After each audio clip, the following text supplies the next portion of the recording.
Nothing in this podcast or on our website should be construed as medical advice. Consult your healthcare provider for your individual nutritional and medical needs.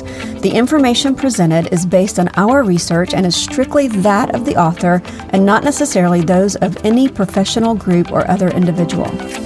Hi, I'm Sue Becker from Bread Beckers. Welcome to Sue's Healthy Minutes. I'm so excited you've joined me today, and I hope this episode encourages you and allows you to find the answers you have been praying for the health of you and your family. Today on Sue's Healthy Minutes, it's time for another It's the Bread story. My guest today is Tom Anderson. Tom, like so many others, has had concerning blood sugar issues for years and a type 2 diabetes diagnosis. But he has seen some major improvements from adding real bread and freshly milled whole grains to his daily diet. So Tom is here today to share his story. Tom, welcome to Sue's Healthy Minutes. Thank you so much for being my guest today. Why don't you start by telling us a little bit about yourself and where you're from? Okay, this is quite an opportunity for me. I'm pretty excited about doing this, so thank you so much for selecting my story.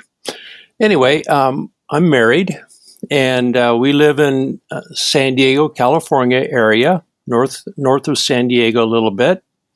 I'm retired. I'm very close in age to you, Sue. We're very I'm last November when I turned 70. Okay. So, well, I'm next week. we're really close. Only I'm retired now, and I also go by Mickey the Miller. Okay, I want to hear more about that. Yeah, it's kind of fun. Okay. All right. Well, let's make sure we get to that. But you were diagnosed with type 2 diabetes. How long ago was your diagnosis? It was back in 2016, May of 2016 is when I was diagnosed. And I immediately began exercising quite intensely. And I went to a seminar that was put on by our medical group out here, and we learned, or I learned, my wife went with me, we learned about what I could not eat and what I needed to eat more of, all that kind of stuff. Yeah. And I did really well. I was much younger then than I am now. I got it back down. My A1C went back down. I was like 6 point something. I don't remember exactly what. Yeah, you got the typical low carb recommendation, right? Oh yeah, and at the time I wasn't really a bread eater back then. Yeah. I mean, I ate I had a sandwich or something, but cookies. Oh yeah, I ate cookies. Let me tell you, that's probably what happened. Who doesn't love a cookie? I love cookies, still do. There's a lot of things evolved over the years, and my blood sugar, my A1C began to creep up, and then it literally went right through the roof. And even though you were still kind of going on that low carb and exercising and doing what you had been doing. Well, yeah, but life gets in the way, stress kicks in, and we get older. If we get older, we do things different. Oh, I don't need to go walking today or whatever. Or I don't need to do this today, and I'll do it tomorrow, and that kind of thing. And things got a little bit out of hand, and your A1C creeped up to like over 7, right, or even higher? Yeah, higher, 7.4, But March of 23, I heard a podcast, and it was on type 2. And it kind of, I was like, well, why don't I get those same kind of results? Because we've been making bread and all that kind of stuff. And I know I need to back up a little bit on that. But yeah, I was going to say, let's back up, because you shared that you actually discovered Bread Beckers in sort of a roundabout way, even before the podcast, right? I think you were looking for a mixer. Oh, yeah. Yeah, back in Yeah. back in December 2017, my wife made the thought process announcement, whatever, and she said, I really want a new mixer. And the mixer that we had was a good mixer. There's nothing wrong with it, but she said that I know what it was. It had an arm on it, and she had a hard time getting ingredients into Right. the bowl.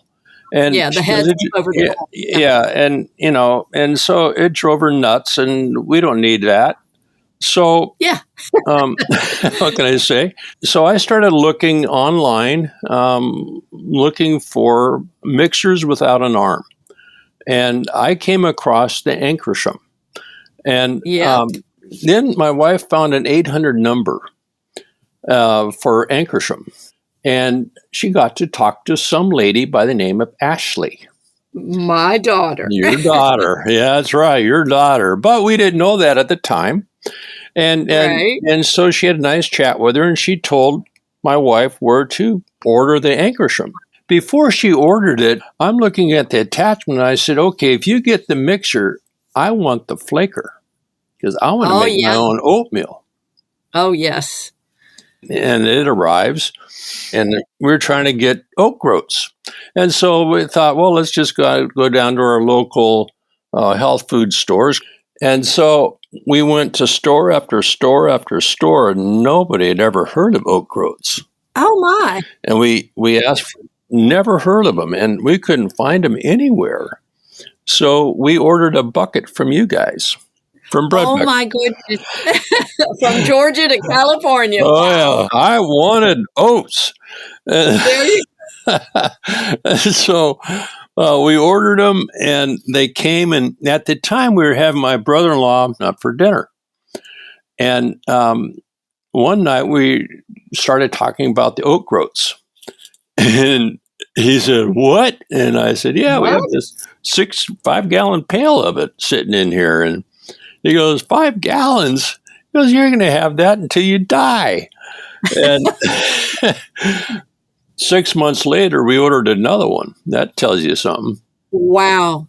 Milling, began in that. And we watched, my wife was trying to figure out how to use the Ankersham. We started watching your videos, your 3-hour videos, a lot of them. And we were just cracking up looking at all this bread.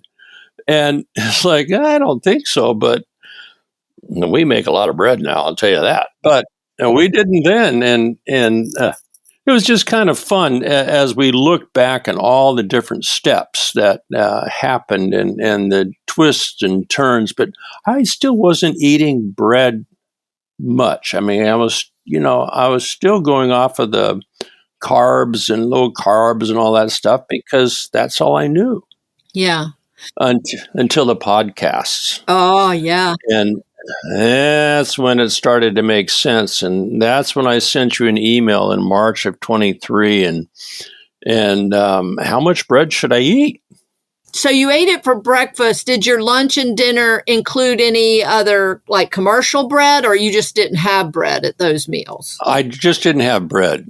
Occasionally we go out and they always have rolls or something. Sure, I'd have the roll. But other than that, no, we didn't. The tastes of, and we'd make bread, regular bread and muffins and cookies and that from fresh milled. Oh, yeah, the soft wheat, we eventually worked things up, and I'm sitting in my office right now, and I have 2, 4, 6, 7, 8, 9, 10 buckets of grain in my office right now, and so it's we're really into it. Well, you're ready. Oh, we're into it, and we don't like to just buy 2 pounds of something. Yeah. We're into let's make it. You might as well. Make it worthwhile. Yeah. I know you didn't see blood sugar improvements right away with just the one piece of bread in the morning, or did you see any other improvements though in your health in the beginning? I didn't really have any other problems, and neither my wife would eat it occasionally as well with me, but she wasn't really a bread eater either. And Yeah. at the time, and she's changed now, but at the time she Good for you. wasn't. Yeah. And Yeah. so, it was just kind of over time. It wasn't really until the podcast and I understood how much I needed to eat to get the same results. Not that I would do it right away, mind you. Yeah. So you emailed me back in March of 2023 and said, how much am I supposed to be eating? I'm not seeing the same results that I hear others on your podcast share. And you actually mentioned a recent one with Shamra Martin. And that's what made me need to write my story. Because after that, when my blood sugar shot up like crazy, and when I got that 7.4, I got to work, and I just asked my dear wife, I need bread every day, all 3 meals, and then some. I really need to get this under control. That is so amazing. So you decided to eat more bread, not less bread. That is so often from what people think. Right. And then my next, and I went a year before my next appointment. And that's when my A1C came in at 6.3. I go in for my appointment, and I had done the blood work the week before. And my doctor, he was just standing there, and he kind of smiling. He goes, okay, Tom, what are you doing different? I love it. And, I shared with him, I said, I'm eating bread 3 times a day, with each meal, a bread or a cookie or a muffin, but mainly bread. I'm eating a lot of bread, and I eat cookies that we've made fresh meal, all that. But it's mainly bread I'm eating, 2 slices. I'm a tall guy. I'm 6'6". 1 slice of bread is just not enough for me. And I'm a big guy, a tall guy, I should say. And when I said that to him, he goes, "You're doing what?" He goes, "Really?" I said, "Yeah, it's from we're making it from we're milling our own wheat, the grain." And I said, this is what I'm doing different. I said, I'm still exercising. I'm still watching what I eat. Yes. Except for I do eat bread, but our bread and that we make. And he goes, your blood work is absolutely perfect. All of my blood work, not just the A1C, but the other things that, a boatload of things. And it had never been there. And so about 2 weeks later, from my appointment, a lady walks up to me at church, and she goes, "Hi, my husband is your doctor. Oh, my goodness. I want to know what you're doing. Wow. I want to learn." And I said, "Let me introduce you to my wife." I'm not the maker. I'm the, alls I do, I'm Mickey the Miller. I'm the miller, and the flaker, by the way. But she's the baker. I'm not. I do a little bit, but I'll help in the kitchen. But I do dishes. Yeah. She is also a doctor. My doctor's wife is also a doctor. And so my wife invited her over to our house to see what we do of making bread. And they made all kinds of bread together that day. And she said, and we gave her a podcast or 2 to listen to. And she goes, I'm in. And Christmas was coming, and so she ended up getting a mill for Christmas. And that is amazing. This is even way cooler, I think. Also, last night, my wife got a text from her and said, let's do breakfast. She asked, I need a little more help on how this thing all works. And, they're going to get together tomorrow morning for breakfast. And my wife has already said, I think she needs to come up and to our house and make bread again. Yeah. So that's going to be in the morning. I mean, That this is so really amazing. Yeah, it's just, she's just going, I don't get it. I never knew about this and all the education and all that stuff. And there's a family at church. He's the modern music guy, and we'd take muffins occasionally to them, different people, and he would get our muffins, and he goes, my wife would love these muffins, but she's gluten-free. And we said, oh, is she celiac? No, she's trying to go gluten-free because trying to figure out what's going on with her insides.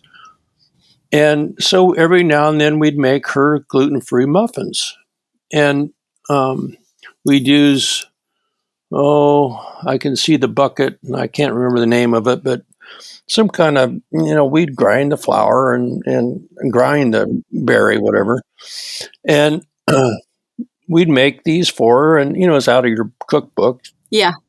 Which is a very worn book, I might add. That's amazing. Yeah. So we started making them just regular muffins. And she goes, these are really good. And she and my wife began to talk a little bit, and I might have been thrown in the mix there as well. And I said, what's wrong? Basically. And she didn't tell me. She told my wife, though, that, this, that, and the other in my stomach, and I just can't eat very well. And the long and the short of it, we invited she and her husband and 2 boys over for dinner. And we said we'd have a bread making opportunity. But we had made the whole meal from freshly milled flour. We did, I think we did pasta, I think it was, that we had made. And, and they just loved it. And she didn't get sick. And she goes, there's something going on here. And so we started feeding her podcasts and that kind of stuff. Especially, I had just heard a podcast that was very similar to what she was going through. And I said, listen to this. And she did. And she's I think she's a PA. And she said, she goes, I had one nutrition class, but it was nothing like this. It was real basic when I was getting my degree. And, now she got everything, and she's making bread and pasta and cookies and pancakes and everything from freshly milled wheat and sharing it with a lot of friends. And so that is so amazing. Yeah, you're gonna get to hear her story. I'll tell you that. I can't wait. I can't wait. I'm gonna lean on her a little bit and say, "Hey, if I can do it, you can do it." Yeah, and tell her to reach out. That would be great. One thing that impresses me so much is your doctor's wife, who's also a doctor, right? But your blood work and what you were doing when you said you were eating bread impressed him so much that he told his wife. I mean, doctors are busy people and they see a lot of patients in a day, but the fact that stuck with him and he shared it with her had to have been very impressive for him. And for me too. I mean, it was quite I was moved emotionally and just kind of like, whoa, really? And, obviously they go to our church. I mean, so that helped. Yeah. I didn't know his wife was. I had no idea who she was. And, I know her now.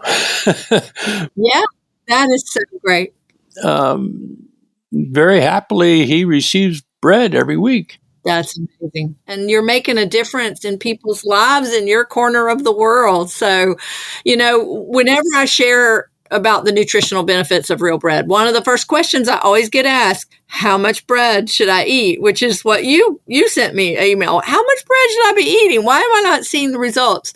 And I kind of laugh and say, Jesus compared himself to bread. How much Jesus do you need? Every day, every way, every meal, all the time, But so you're mostly eating Ezekiel bread or? Oh, no. What? Oh, no. I'm eating all kinds of bread. In fact, one of the loaves that I've really begun to like, because the Ezekiel bread, for the fasting bread, it's really not a sandwich bread. Right. Yep. But Ashley, she put together a recipe for using it for sandwiches. And so we use that. Now we've pretty much shifted to that direction, and we use that often.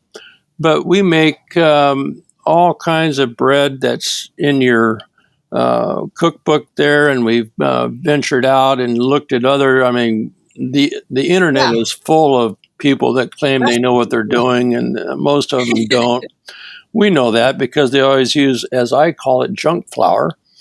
Yeah, but you can still get great ideas from that. Fantastic ideas. And so we use spelt, or we use, we made a lot of things with barley, and we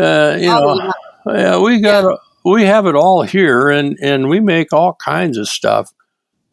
Different. Yeah. We've got the pasta thing now. We finally figured out how to do that, and we set up a little table. We have a very small kitchen, and we set up a table in the kitchen, and we make pasta together. I'm on one side and she's on the other, and we're feeding it through. Oh, I love it. We just kind of make it happen, and no one's complained when they get the pasta. Right. So bread, and that's one thing I tell people that, and you mentioned it, the Ezekiel bread is, if you go by the recipe for the fasting bread, it is a heavy, dense, sweet bread, but you can always take those grains and beans, mix that mixture up, and use that for your flour in the basic bread dough and recipe, and it does come out more like a sandwich bread. So y'all are making muffins and pancakes and even cookies and bread, and you're just eating them and having a grand old time, eating them every meal, every way. Oh, yeah. And you've impressed your doctor. That is amazing. Impressed and his wife and another. And like I said, I think she's either she's a PA or she is a nurse practitioner. She's one or the other. Right. She's more than a registered. She's more than a nurse. She's a bump up, and she was just fascinated. And but there are, I think it's about 10 or 12 people, something like that we've gotten involved in milling their own wheat and making bread for themselves. They're literally scattered all over the country now as they've moved around, whatever. But we talk. That is great. And so that is so great. And I know, different people, your metabolism and whatever else is going on. I know people respond differently to bread, even bread made from freshly milled flour. But what encouragement would you give others who are on this blood sugar journey and trying to see good results? Well, what I would like to encourage people, because I know a lot of people that are just like what I'm going to say here, they say that they're too busy to mill their own wheat and make bread, muffins, cookies, or whatever. They're just too busy. And my charge to them, and sometimes when you're saying it to their face, I don't, because you kind of get a little too close to them, whatever. And you got to be a little careful. But I can say this here. The health of you and your family is so worth it. You just got to do it. And I listened to the podcast number 157, your last one, with guest Erika Knott. Yeah. And she is I'm just saying this to the people out there. Erica is a stay-at-home wife. They have 5 children. She homeschools. There should be no excuse for people saying they have too much time, because she jumped in and she started making the bread for her family and all the different changes and health benefits that she's gotten personally and for her children. So my thought is you gotta just do it, because it's just the change is unbelievable. Yeah. Yes, you are so right. And that is so encouraging. And, I homeschooled my children, and I had 9 children and had a business and a ministry, and we travel, and we had baseball, and we had piano lessons and dance and all those things. And I tell people, you might be as busy as me, but I don't know that there's anyone more busy than someone else. It is. It's worth it. It's worth the investment of your time and energy to do it, because the benefits far outweigh the investment to me. So anyway, but any final words? That was great, Tom. That was a great word of encouragement. Any final words you'd like to share before we close? Yes, there's one thing. I have a bucket list, and there's one thing on it, and that's to go to Breadbeckers. And I would love it. And some of these people some friends have gone there and gotten stuff for us because they have kids in the close area or whatever, and they'll drive over there and see you. In fact, this gal that she and her mom went to one of your classes there, and she got to meet you. Uh-huh. And she was all excited, and she sent us back pictures and all that kind of stuff of the class that she and her mom went to there at Breadbeckers, and she was so excited. And so anyway, I want to go there too. And so far we get close, but not quite there. And you got to have a bucket list. And so, all right, that's what I want to do.